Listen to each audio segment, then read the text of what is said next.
Light Talk. Lumen Brothers. Light Talk. Light Talk. Light Talk. Lumen Brothers. Light Talk.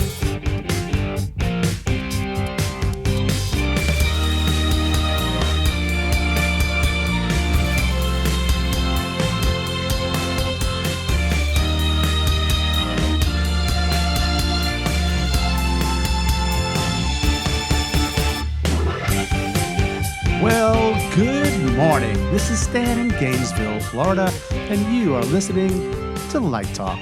Hi, this is Steve in Dallas, Texas, and today we are going to talk about everything from picking color to laying out your portfolio on Light Talk. And this is David in beautiful Firenze, Italy. And if you don't already know, you are listening to Light Talk, and we are the Lumen Brothers. Lumen Brothers. Whoa, stop. Where are you? Firenze. What are you doing? Oh. How come I'm not there with you? Yeah, how come we're not there? Well, you guys can come if That's you right. want. What are you eating? What are you eating and drinking? I am eating chicken and vegetables, my two favorite things to eat in Firenze, Italy. Grilled vegetables like you've never had them before, and broiled chicken like it's just totally indescribable. You know, every city in Italy I have a favorite dish. And for some reason, in Florence, as Americanos like to call it, they make the best chicken. I don't know why. I can't put They my fingers breathe on the it. best air and eat the best food. Well, everyone in Italy eats the best food. There's no doubt about that. But the chickens have the best feed and the best Oh. air to breathe. Maybe it's the Medicis. I bet the Medicis have something to do with it. No, that could be. Yeah, all right. So anyway, what am I doing here? I'm doing a show. Of course. Madame Curran's Opera Shop is back in business. Yes, Paul Curran, Driscoll, Otto, and me, we're doing a production of The Flying Dutchman. That's right, a Dutchman who flies. Actually, what's so interesting is that this is the first show of two that I'm doing that have to do with the sea. I'm also doing a Moby Dick in the United States. But yeah, that's what I'm doing, and it's really exciting, and spending a lot of time in this beautiful, beautiful city. So, hey, Steve, I hear that you have some exciting news regarding a new LED Leko. Yes, friend of the show, Brad Schiller of Martin, was in town last night. Hey, Brad. We were having dinner, and in the trunk of his car, he had that new Martin ELP LED. It's a warm white and also a color changing unit. And I have to say, he put it through its paces for me, and I'm impressed.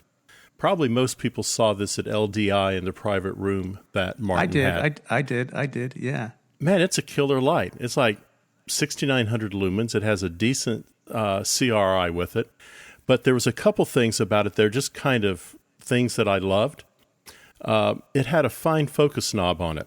So yes, I saw that. That was cool. You put that barrel where you want it, and then on the top, there's another knob, and you can move it from soft to hard edge with maybe half a turn, full turn. Yeah. So That's that nice. was kind of cool. That is good. The other thing that was kind of wonderful about it, which, I mean, this is just from my point of view, speeding focus and things up like that. On the back panel, you could push a little button there, and the light would turn on in open white for 60 seconds. So you can do maintenance, you can test, or you can focus without a board operator in there. So now I can do a set of booms and just have the guys on the booms hit the button and the light comes on for me. I don't have to think about numbers. I just have to think about where the light wants to focus. What a great idea. And if you can't focus a light in 60 seconds, get back to school. You're fired. You're fired. You should focus a light in 7 seconds. This is what I've always believed. That's 7 exactly what I seconds. always tell my students. If you want to shoot for 60 seconds, if it's longer than that, 60? something's wrong. No. None of my students take 60 seconds. They at least, they may take 20, 30, or 40 seconds. But 60 seconds is an eternity. Sure. Eternity. No. You got to get that sucker down to 10 seconds or less. Depends on how picky the designer is.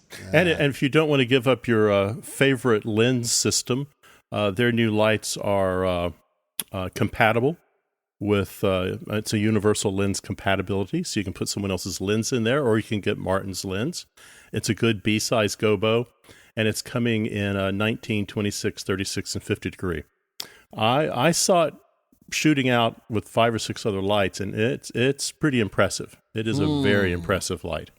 You know, I asked them why they did that, and the answer was, well, Acme Lighting Company, I won't mention who, sells 6 million LED ellipsoidals a year, so they thought that there was room in the market for more competition. I did not know about this 60-second all-white instant turn-on. I think everybody should do that. I mean, that really would help. Get a demo on it. Take a look at it. I'll get a demo. I'm still seeing the prototypes that they were showing at LDI. I think the real finished product is shipping in early spring, late winter. Do we have a price yet? I'm not sure what the price is. Okay. I think they gave me a list price when I was there. It was competitive or better than what you would expect. Oh, okay. Well, let's see what happens when they're released. And we can't go on until we acknowledge that great Christmas show we did last week. That was fun, huh? Yeah, and again, thank you to our honorary Lumen sister, Ann McMills, for joining us. That was great and a lot of fun, and we hope to have more. I think we should do a Pesach show for Passover. Well, we didn't do a Hanukkah show, so I don't know. But, you know, by the time we record the Christmas show, Hanukkah was over. True. I didn't get my latkes till the last night. Yeah, I got some very crispy latkes last week. People all over the world don't They're know what potato latkes pancakes. And you put Right. sour cream and you put applesauce stuff on Or it. applesauce, Right, yeah. It's a good way to eat oil and grease and starch at Right. once. And it beats gefilte fish. You don't want to go near that crap. I actually like gefilte fish with lots of horseradish. Oh, do you like that jelly around it? I do Oh, actually. no, I actually Stan, do. It's you are- delicious. It looks like You are it looks totally. like you it you looks and like me. snot, but I love the taste of Oh, Well, there is all no right. taste. It's the horseradish Oh, kills the taste of it. I love the horseradish. No, we're talking about the jelly that it. You know, the crap first is in time there. you saw clear Chinese noodles and you go, "Ooh, what is that?" But they're delicious. All right. Now I'm disgusted. Anyway, I've got the first question of the day. Gail, Ask away. I'm going to ask because now I've got this in my mind and I'm going to lose it. Okay. Gefilte fish gel is in David's mind. Gefilte fish. That's what this episode's going to be called. Oh goodness! Gefilte fish. All right. Gail in Tennessee writes, what thought process goes into color choices for lighting? Oh, okay. Well, you know, I've talked about color before. And I've talked about how I learned about color from John Gleason. She's asking a specific question, right? She's saying, "How do you make the choice?" Yeah, I know. That's a good question. I'm like moving into my answer. But I go see. ahead, you answer it. You're Stan, you're and then I'll teasing come us, back. David. No, it's go a ahead, tease, tease it's us. a tease. And I can edit it out if it's like too rambling. But anyway, wow. You know, I think a lot of it has to do with the set color. It has to do with the costume colors, and it also has to do with the production approach. You know, I mean, there's so much involved in choosing color, and it has to do with moments. You know, like everything else in lighting and in design in the theater, it's all about the moments because we all know color can express mood very powerfully. So a lot of it has to do with what the moment is for the mood and how that's going to transition and move throughout the show. So, and of course, color is relative, as I've said 100 times. So what you may think is an R64 may not look like an R64 next to that R42. It may look like a totally different color. And so you have to understand that. It's very complicated, actually. But if you understand the basics of relativity of color, and as I mentioned on the show before, the red-green theory of color, which I got from John Gleason, and relative white, then you have a really good head start into the wonderful world of color. That was a Walt Disney thing, right? Disney's wonderful world of color. World of color, yeah. Oh my God. Back in the day when TV first moved from black and white to color, Disney was one of the first shows that was broadcast in color. Right, and you remember that NBC logo before? Tinkerbell would come out to the black and white peacock and she touched the magic wand and the peacock turned to color. Yeah, I remember that. Everybody thought it was an acid trip and that Tinkerbell was like some sort of a communist type of figure that was coming in and polluting the society of, you know, our youth, you know, with color and drugs. But no, it was actually to usher in that beautiful transition from black and white to color. So did that answer the question? Probably not, but I'll let Stan continue. Well, I think, David, you said a lot of really great things, and I agree with all of them. And I'm just zooming in on some of the specific word choices that Gail used, and I'm going to pick up on two. She says, "What thought process?" So she uses the word thought, right? And then she talks about choices, and I want to just talk a little bit about that. I think that we study color, as David said, we have a deep understanding of its phenomenology, all the things that we've talked about in the past. But when it comes down to making the choices, all the data goes in, like David said, the scenery, the costumes, the play, the moments, all of that is sort of, objective information that you can gather. And then I think there's something else that happens, for me anyway, that I try to stop thinking about it and let all that information roll around in my artistic brain. And I sort of let my instincts sort of move me a little bit in terms of waiting, flipping through gels, looking at art, whatever it is. And it starts to, the choices start to emerge sort of organically. And I tend to procrastinate it too to the end. After everything else is sort of solidifying, and watching rehearsal or listening to the music or whatever it might be and feeling it. And then after I make some choices without worrying about it too much, then I lay them all out where I can see all of the colors, whether it's gels or whatever, and look at them as a whole and think about the play. And then, oh, look at that. I ended up picking, 75% of this is in the blue world, or, 80% of it is in the warm world, and maybe I need to balance it. And the other thing that David's talked about in the past about how he lays out his rigs, which I think is good, is flexibility. So I want my color palette to be flexible to respond to the work. I want my intuition involved as well as my sort of, objective brain, and then I want to keep evaluating it. And even once we get to the theater, I don't lock myself in. Say, that's not working. I'm going to change it. Again, in some ways, the choices that we made in the past with a gel, you were sort of stuck with it, unless you had to go, if you were in a union house, you'd have to get a crew and change a gel. Now that we have color changing in LEDs, it's sort of a response in the moment, and that response is more dynamic. But I think there is something about complementing what the other designers have done, costumes, scenery, music, or contrasting or juxtaposing against what other designers, transforming what's on stage with color. So it is complex, as David said, but I don't want to give, as much as I like the science, I don't want to give short shrift to your artistic instincts as well, in terms of making choices from your heart, and then going back and analyzing it in a more objective way, and living that back and forth between instinct and then objectivity. So, Steve, how do you choose color? I think a lot about direction of light. So when I'm putting a show together, I'm drafting and focusing at the same time, and I'm thinking about how the light's being used. I'm thinking about, is it going to be at, I try at least to think, is it going to be at 25% or 50% or Sure. or full? Yeah, absolutely. I have a tendency, depending on the show, I have a tendency to have a fairly tight color palette. What's been said before, I just focus in on the needs of the show and try to help create that world with the rest of the design team. Thank God that we have the equipment we have today. I can't remember the last time I ordered a gel other than like 119 or 132. You're lucky. You work in all these fancy theaters. Yeah, that's true. I'm very fortunate. You know what's funny? My students were complaining the other day because we converted our light lab. Our light lab is now all LED and CMY and so on. And we have one, and one of them said, "You know what? There's one thing missing in this light lab. We can't test the gel now." And I go, "You're right. We need to stick a source 4 in there because we're still using gels. We're not 100%, right? Well, we are too at school. We have a mixture of LED movers and conventionals. But you're right. Yeah, right. I mean that's a very important thing to do. Mix gel. All right. So Steve has our next question. Sure. This is Tess in the UK, and she asks, why did you arrange your portfolio the way that you did?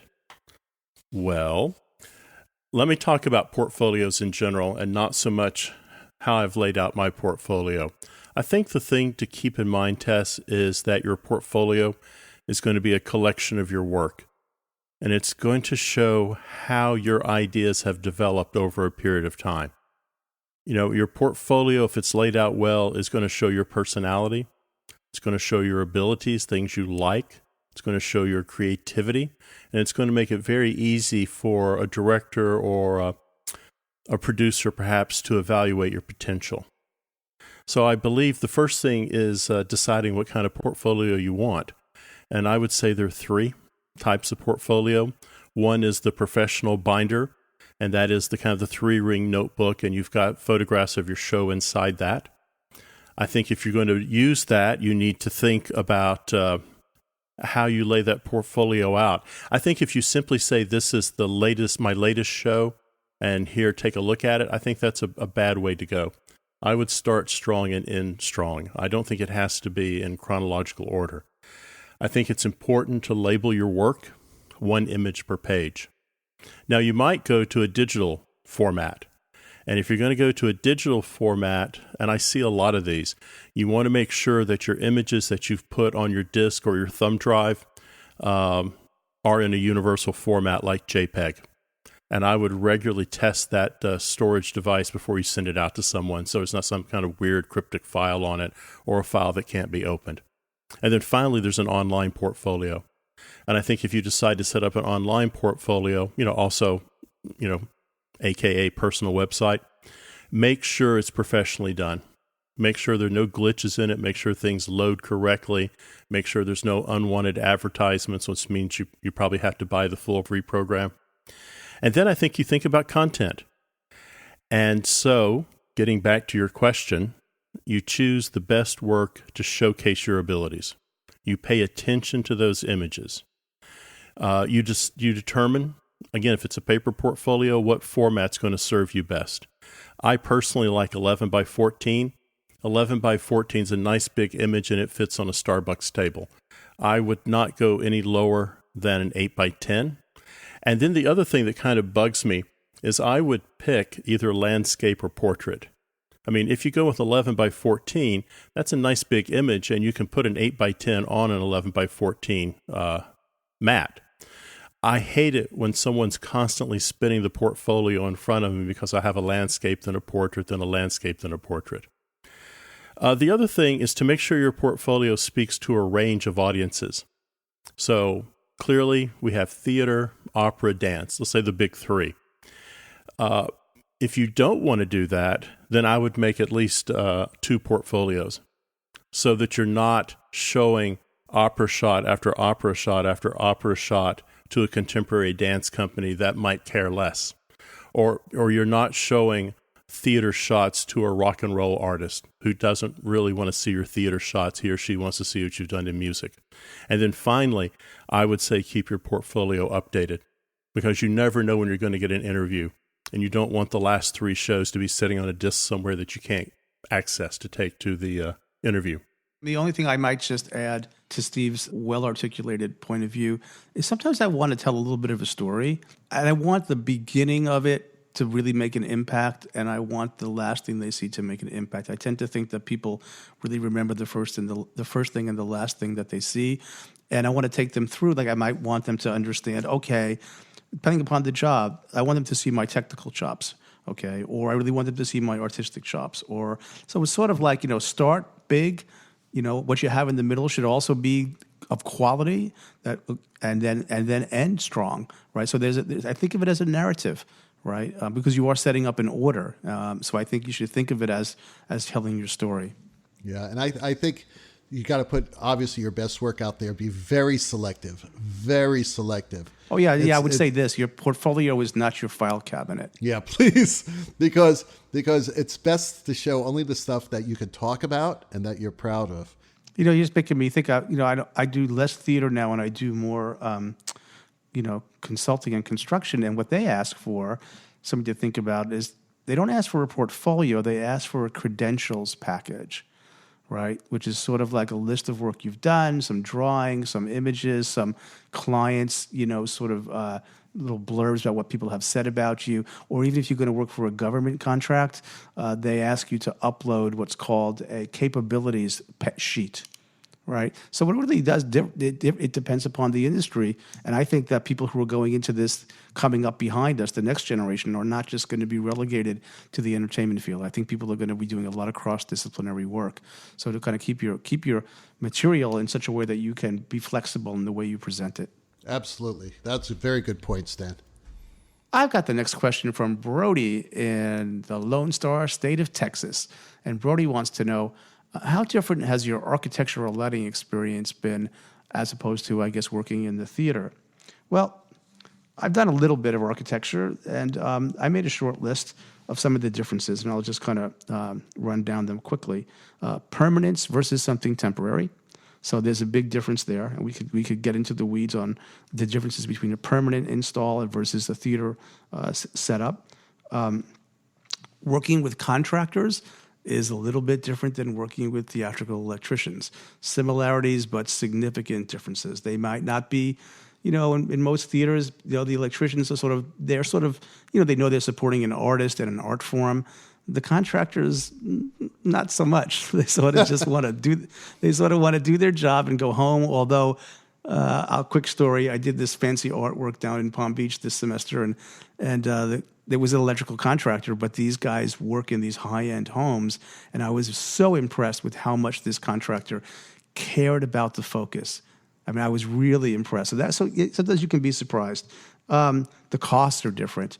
It's amazing when you think about it, that what an LED ellipsoidal cost seems like a lot of money. And then you get into architectural fixtures for something that's so much simpler, it costs more. So like the architectural fixtures cost more money than the theatrical fixtures, but the theatrical fixtures have more capability.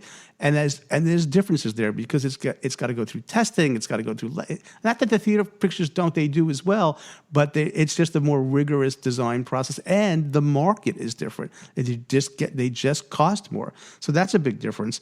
The other difference is, we go to LDI and we think, wow, look at this show floor filled with products. There's so much to choose from. Well, actually, not so much. So if you go to Light Fair, you'll be blown away by the array of products. And so if you think about how many stages or arenas or dance halls, concert halls there are in the world, and then you think about how many buildings there are in the world, it's a huge differential. We're a tiny sliver of the lighting market, the lighting world. So knowing the products is important in our field, but it's even more important knowing the products in architecture because the array is just larger. Another thing that's much more important in architecture than in theater is the photometrics and the measurements. For example, if somebody's buying a fixture, they might not actually get a sample, and they might be buying 2,000 of them. So people really rely on the photometrics and the numbers that the manufacturers produce. And an oddball thing that you wouldn't think about is shipping, because the fixtures are not really made to be abused like ours are, like in film in particular. The fixtures they come out of the box, they go into position, and they don't move again. So the better manufacturers of architectural fixtures ship better. Right, better shipping materials, and believe it or not, people care about that.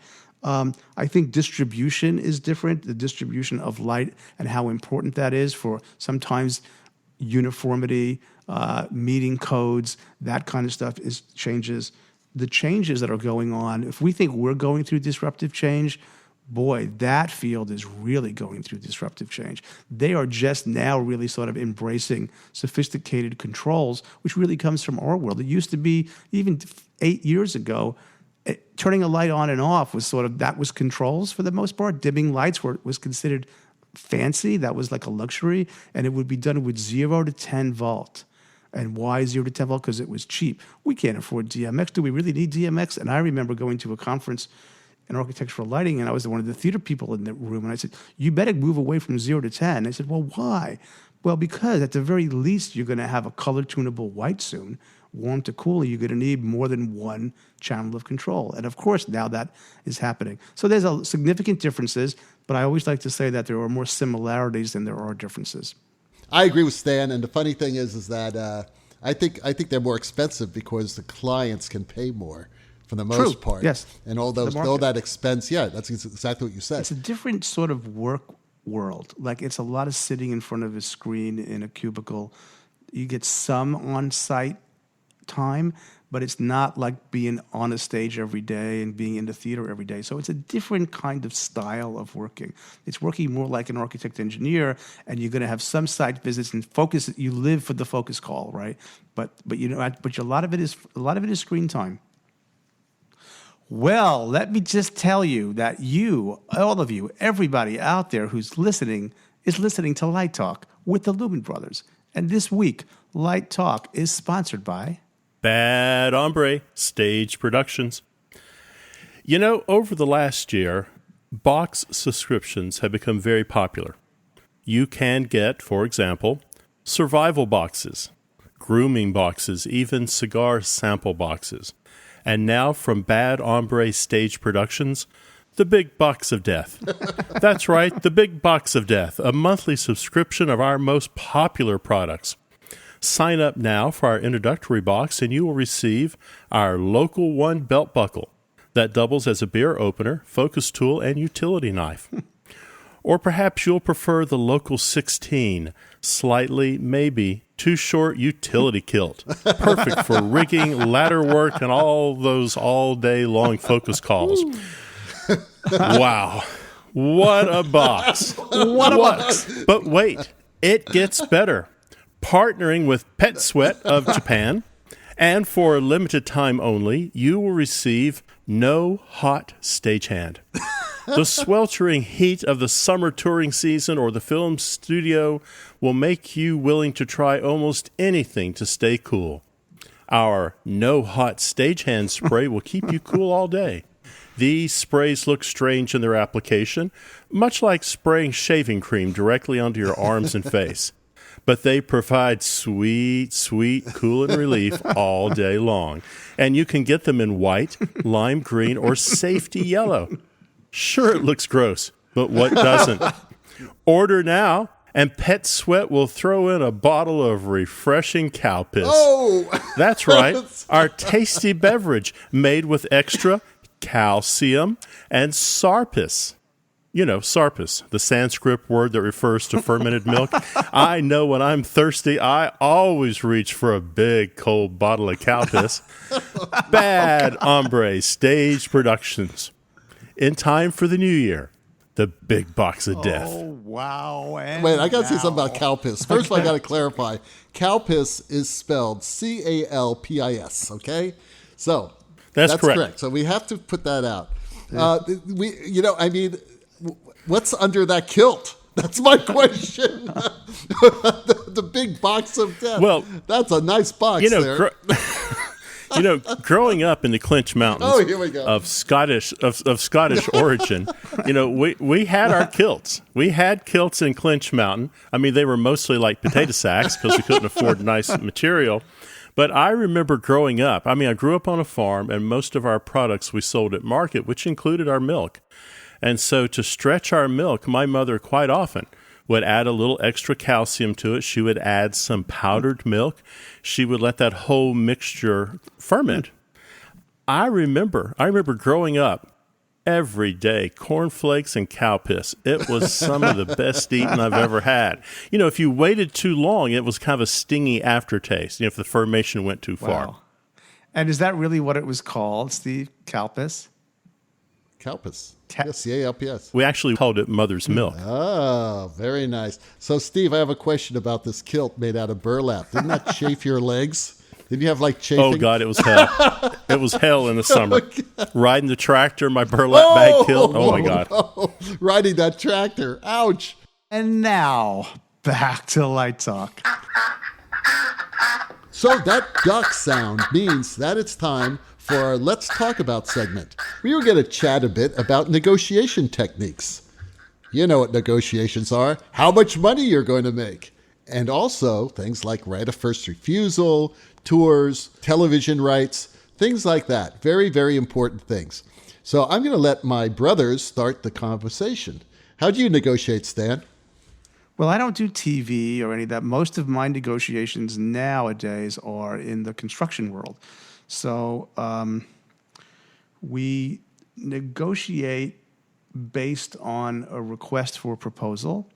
I imagine that happens in theater too sometimes, or in film. Maybe you guys can say if you get those, which is going to lay out what the project is about. You always want to be careful that you have your overhead concluded. Like, what's it like? I know that I have an insurance bill every year. I know that I have a phone bill every month. I know that I have certain pieces that I need to run the business. I know I have registrations and corporate taxes and blah, blah, blah. So that's got to be built into my fees to get me through the year. So I'm thinking about that. And then you don't want to overprice yourself. It's knowing the market, because you could lose the job. You're competing for it. And you don't want to underprice yourself either, because if you underprice yourself, you end up starting to resent the project when you're asked to do more than you're being fairly compensated for. So one tip about that, and I just went through this last week, is I got offered a project, and I looked over the work, and I made a proposal, and I've never worked for this architect before, so my fee was, even in my mind, for what I was looking at, the fee was low. And I knew I was low, but I wanted to get the work.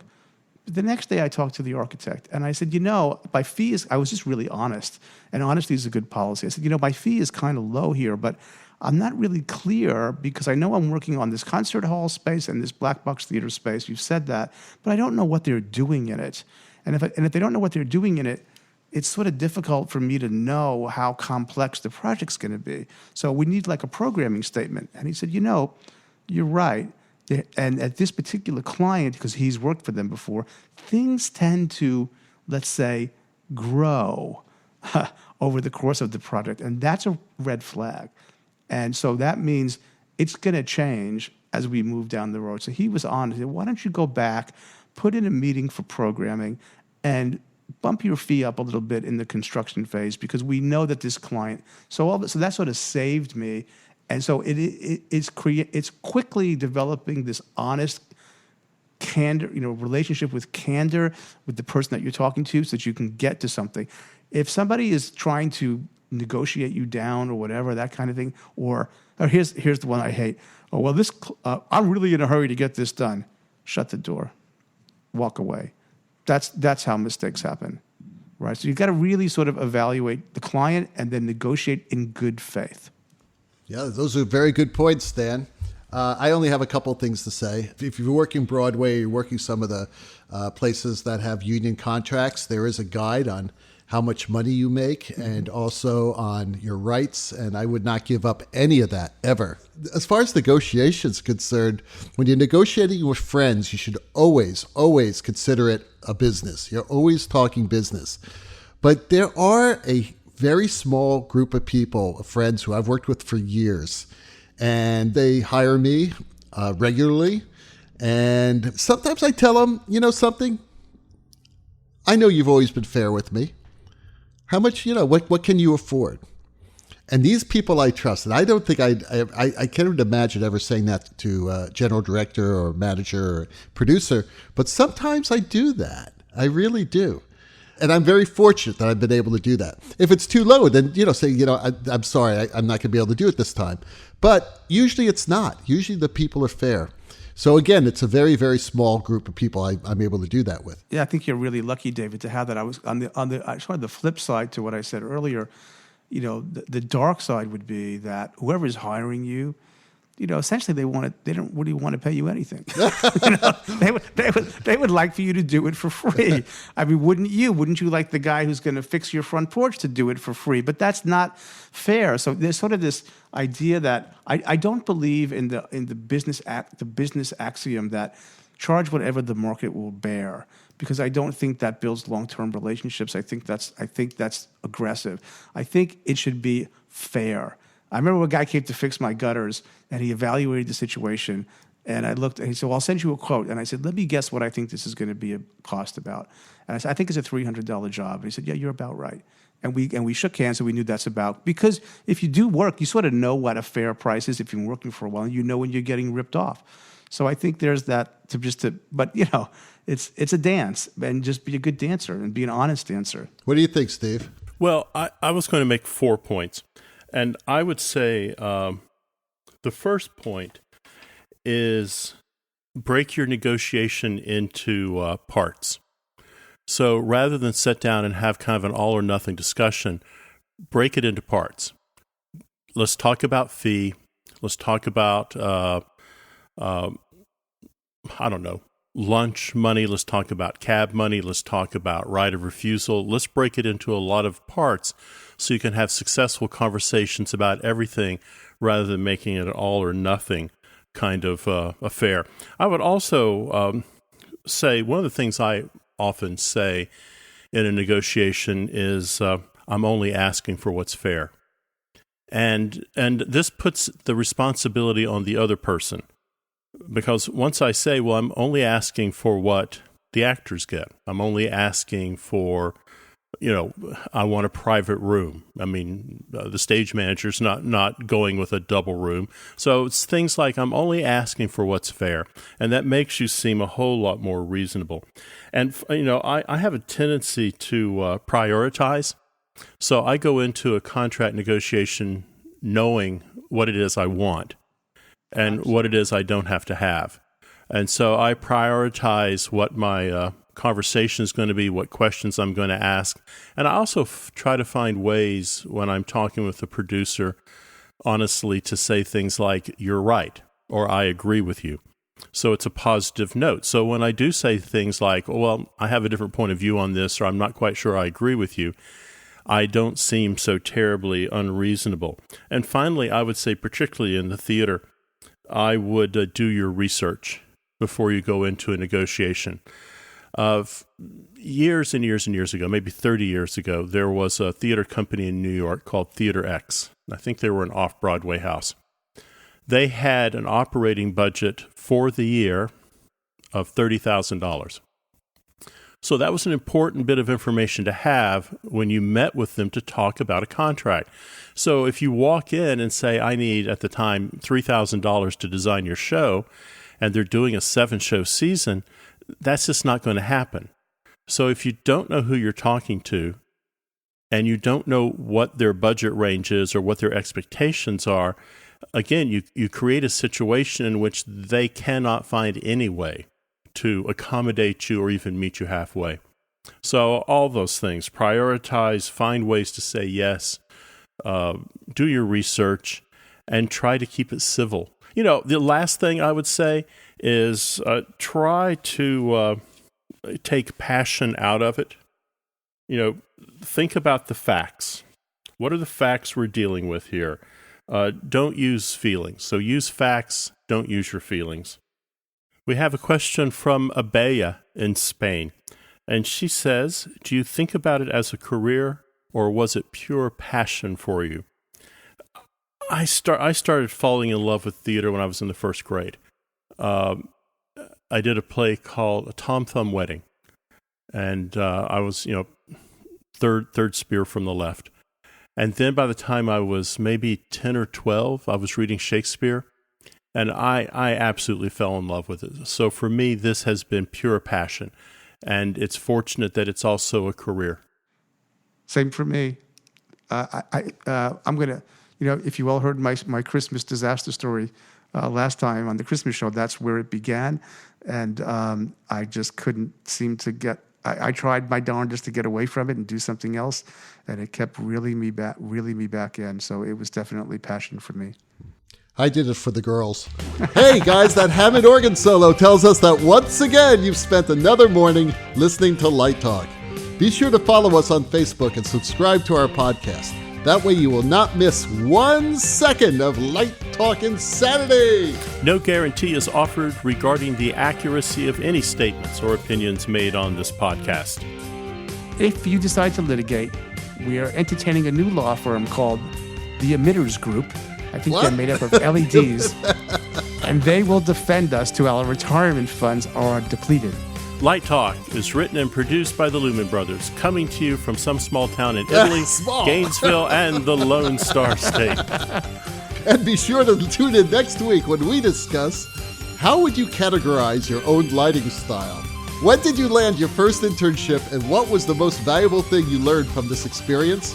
Tell us about a time that you disagreed with feedback you received from a client And how did you handle the situation? And how the hell do you pick equipment? All of that and the new sponsor, Light Talk. We are broadcasting very questionable Lumen knowledge and humor sometimes around the world. So we'll see you all next Saturday morning. Bye-bye from Light Talk. So long, everybody, and arrivederci. Arrivederci. Light Talk.